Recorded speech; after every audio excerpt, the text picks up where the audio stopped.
Hello students, good morning. तो आज हम बात करेंगे कक्षा 11 की क्लास के गणित में आपके पहले पाठ समुच्चय,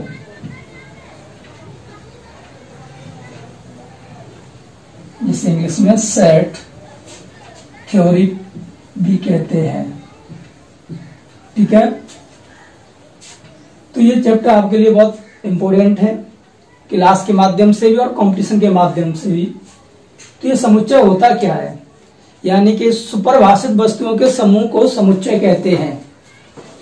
सुपरिभाषित वस्तुओं के समूह को समुच्चय कहते हैं। इसका प्रतीक मझला कोष्ठक होता है। ठीक है, तथा इसके अंदर लिखे जाने वाले अवयव तथा इसके अंदर लिखे जाने वाले पद समुच्चय के अवयव कहलाते हैं। के अवयव,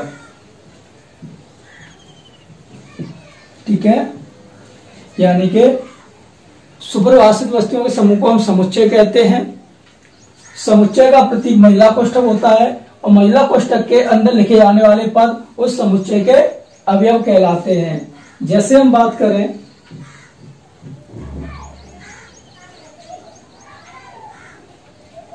अंग्रेजी वर्णमाला में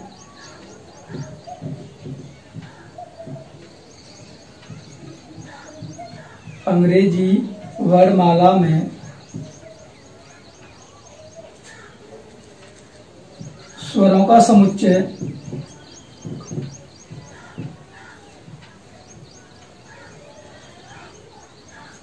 तो स्वर को इंग्लिश में कहते हैं वॉवल्स, तो स्वर को उभी से दर्शा सकते हैं। तो यानी कि इसका समुच्चय लिखेंगे तो अंग्रेजी वर्णमाला में जितने भी स्वर होते हैं उन सभी स्वरों को दर्शाना है और सबको अलग अलग करके। जैसे कि हम बात करें अंग्रेजी वर्णमाला में स्वरों का समुच्चय, तो पहला स्वर होता है आपका ए, फिर होता है ई, फिर होता है आई, फिर होता है ओ, फिर होता है यू। तो ये अंग्रेजी वर्णमाला के सभी क्या है, स्वर हैं। या हम बात करें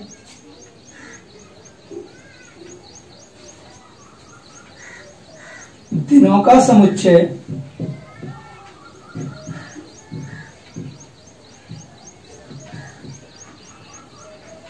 तो दिन कितने होते हैं, दिन को इंग्लिश में कहते हैं डेज, तो हम इसको डी से डिनोट कर सकते हैं। जब इसका समुच्चय लिखेंगे तो मझला कोष्ठक का प्रयोग करेंगे और जितने भी दिन होते हैं उन सब का नाम अलग अलग कर देंगे, लिख देंगे। जैसे हम बात करें सोमवार, मंगलवार, बुधवार, गुरुवार, शुक्रवार, शनिवार,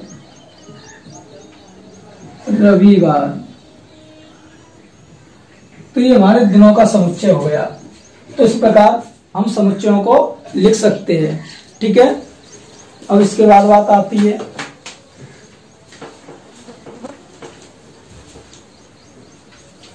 तो इसके बाद हम बात करेंगे तो इस तरीके समुच्चय आप लिखे देंगे ना। ठीक है,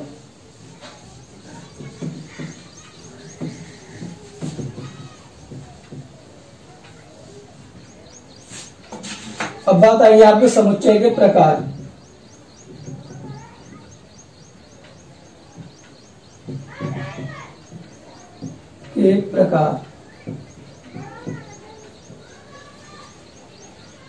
ठीक है, तो इसमें हम बात करें तो समुच्चय का प्रकार, तो यानी समुच्चय कई प्रकार के होते हैं जिसमें देखा जाए, जैसे कि नंबर 1 रिक्त समुच्चय,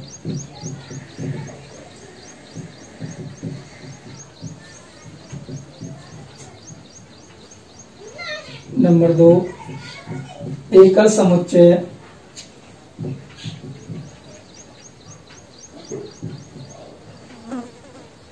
नंबर 3 परिमित समुच्चय,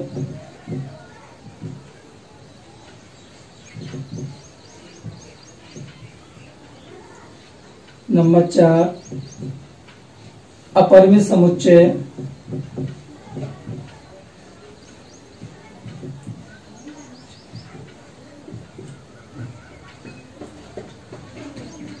और भी कई प्रकार के समुच्चय होते हैं। अभी हम इन 4 समुच्चयों के बारे में ही पढ़ेंगे, बाकी सब आगे पढ़ेंगे। जैसे कि हम बात करें रिक्त समुच्चय क्या होता है। ऐसा समुच्चय जिसमें कोई भी अवयव उपस्थित ना हो उसे हम रिक्त समुच्चय कहते हैं। जैसे कि हम बात करें कोई स्वर बोल, जैसे कि कोई समुच्चय लिखे n बराबर 1 से छोटी प्राकृतिक संख्या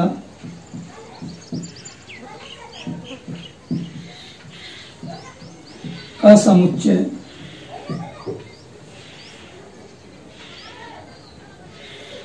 तो इसमें हम बात करें तो इसे बाद में लिख लेना पूरा। तो 1 से छोटी प्राकृत संख्या का समुच्चय, तो 1 से छोटी कोई प्राकृत संख्या नहीं होती है, अर्थात इसका हम समुच्चय लिखेंगे तो ये क्या रहेगा, नील रहेगा, खाली रहेगा, इसमें कोई भी अवयव नहीं होगा। तो इसे या तो हम इस रिक्त महिला कोष्ठक से दर्शाएंगे या इसे हम फाई से भी डिनोट करते हैं। ठीक है, तो इस बात का ध्यान रखना है। यानी कि रिक्त समुच्चय ऐसा समुच्चय जिसमें कोई भी अवयव उपस्थित ना हो तो उसे हम बोलते हैं रिक्त समुच्चय। जैसे कि एग्जाम्पल के तौर पर हमने ले लिया है 1 से छोटी प्राकृत संख्या का समुच्चय। तो 1 से छोटी कोई प्राकृत संख्या नहीं होती है, अर्थात मझले कोष्ठक में कोई भी अवयव नहीं लिखा जाएगा, तब हम इसे कहेंगे रिक्त समुच्चय। इस रिक्त समुच्चय को हम मझला कोष्ठक से या फाई से दर्शाते हैं। ठीक है, अब बात करें एकल समुच्चय। तो एकल समुच्चय नाम से ही पता पड़ रहा है कि ऐसा समुच्चय जिसमें केवल और केवल एक अवयव उपस्थित हो उसे हम बोलते हैं एकल समुच्चय। जैसे कि हम बात करें एग्जाम्पल के तौर पर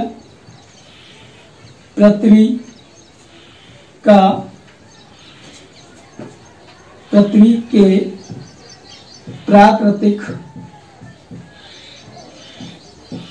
उपग्रह का समुच्चय, उपग्रहों का समुच्चय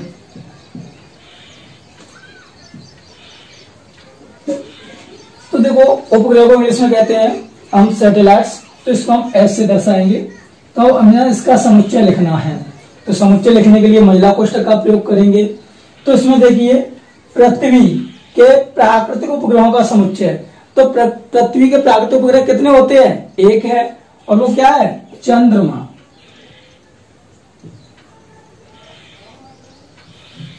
ठीक है, तो इसे हम कहेंगे क्या, एकल समुच्चय। यानी कि ऐसा समुच्चय जिसमें अवयवों की संख्या केवल और केवल कितनी हो, एक हो, तब हम उसे बोलते हैं एकल समुच्चय। अब बात करेंगे परिमित समुच्चय। तो इसके तौर पर एग्जांपल, यानी कि परिमित और अपरिमित ये दोनों एक ही परिभाषा से संबंधित है। यानी कि ऐसा समुच्चय जिसमें अवयवों की संख्या सीमित हो, परिमित हो, तो उसे बोलते हैं परिमित समुच्चय। ठीक है, इसी के विपरीत इसकी हो जाएगी, यानी कि ऐसा समुच्चय जिसमें अवयवों की संख्या असीमित या अपरिमित हो तो वह अपरिमित समुच्चय कहलाएगा। ठीक है, तो एग्जांपल देख लेते हैं इनके भी। परिमित समुच्चय जैसे कि हम बात करें अंग्रेजी वर्णमाला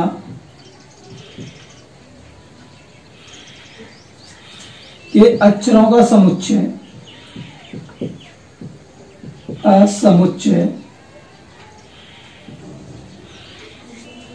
तो देखो अंग्रेजी वर्णमाला, तो अब वर्णमाला को अल्फाबेटिकल लिखते हैं तो हम इसे ए से दर्शा सकते हैं। ठीक है, अल्फाबेटिकल। तो अंग्रेजी वर्णमाला के अक्षरों का समुच्चय, तो हम जानते हैं अंग्रेजी वर्णमाला में केवल 26 अवयव होते हैं, 26 अक्षर होते हैं जिन्हें हम गिन सकते हैं, यानी कि इनकी संख्या क्या है, सीमित है, तो इन्हें हम गिन सकते हैं। तो ये हो जाएगा आपका परिमित समुच्चय।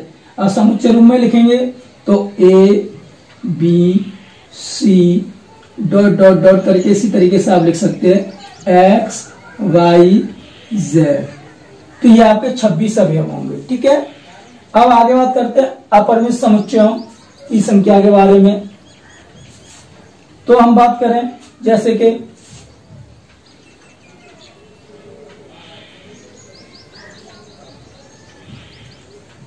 प्राकृतिक संख्याओं का समुच्चय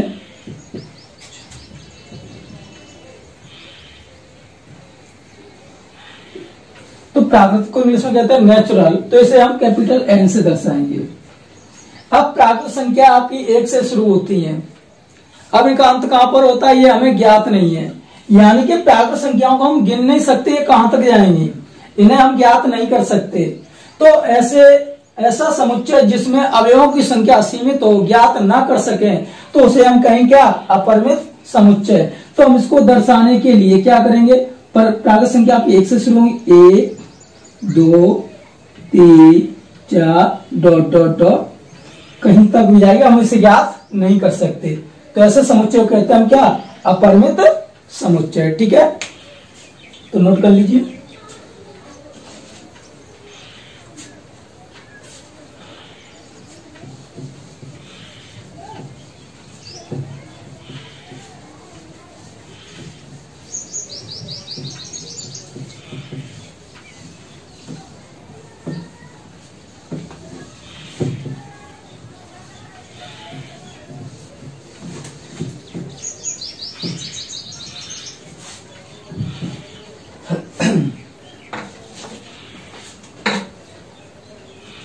तो अब बात करते हैं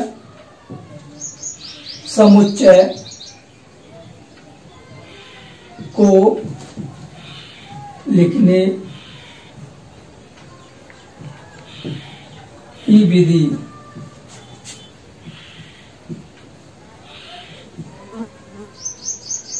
तो देखो समुच्चय को 2 विधियों से लिखा जाता है, इसे हम 2 विधियों में लिखेंगे।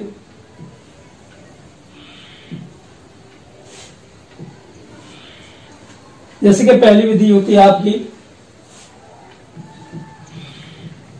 रोस्टर या तालिका विधि,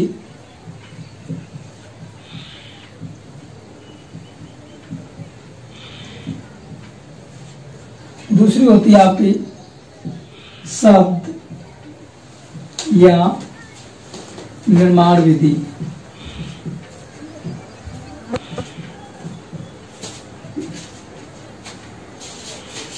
तो देखो इसे लिखना कैसे होता है, जैसे कि हम बात करें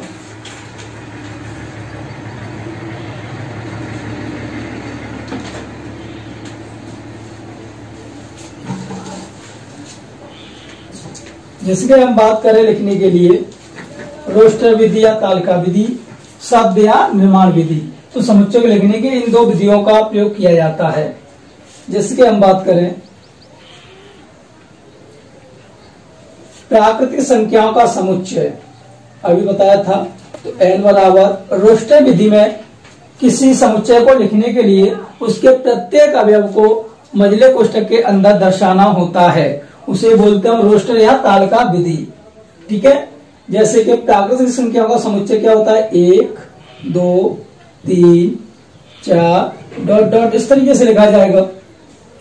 इसी को अगर शब्द या निर्माण विधि में लिखें तो इसे शब्द या निर्माण विधि में लिखने के लिए हम एक अक्षर को मान लेते हैं और वो अक्षर वहां पर क्या होता है उसे उसी रूप में शब्दों में लिख देते हैं।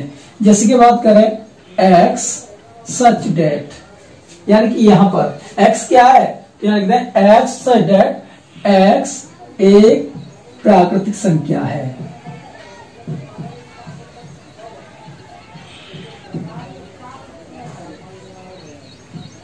इसे भी महिला कोष्ठक के अंदर ही लिखना है। ठीक है, या हम बात करें दिनों का समुच्चय, तो इसमें हम लिखते थे सोमवार, मंगलवार,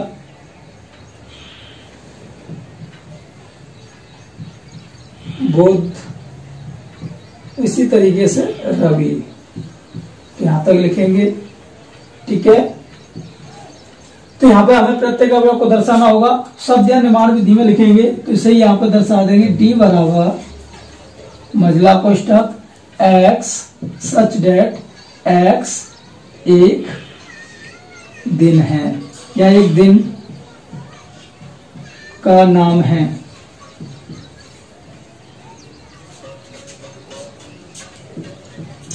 ठीक है, यहाँ पर हम आगे बात करें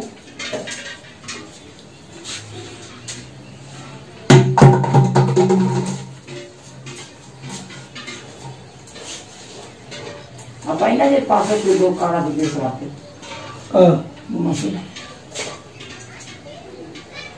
और जहाँ वाले को ठहर रही थी।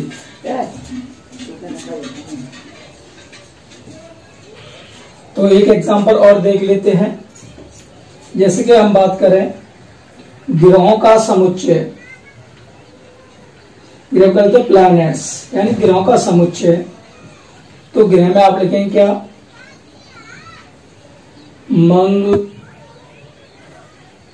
मंगल ग्रह होता है आपका, मंगल, बुध, बृहस्पति,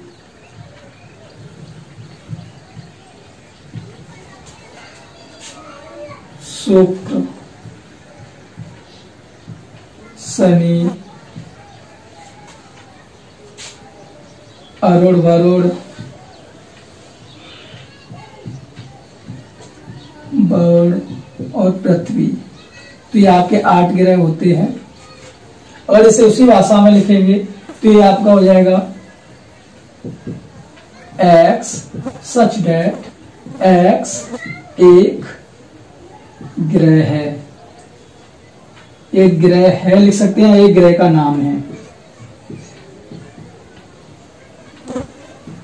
अपनी भाषा किसी भी तरीके से लिख सकते हैं। ठीक है।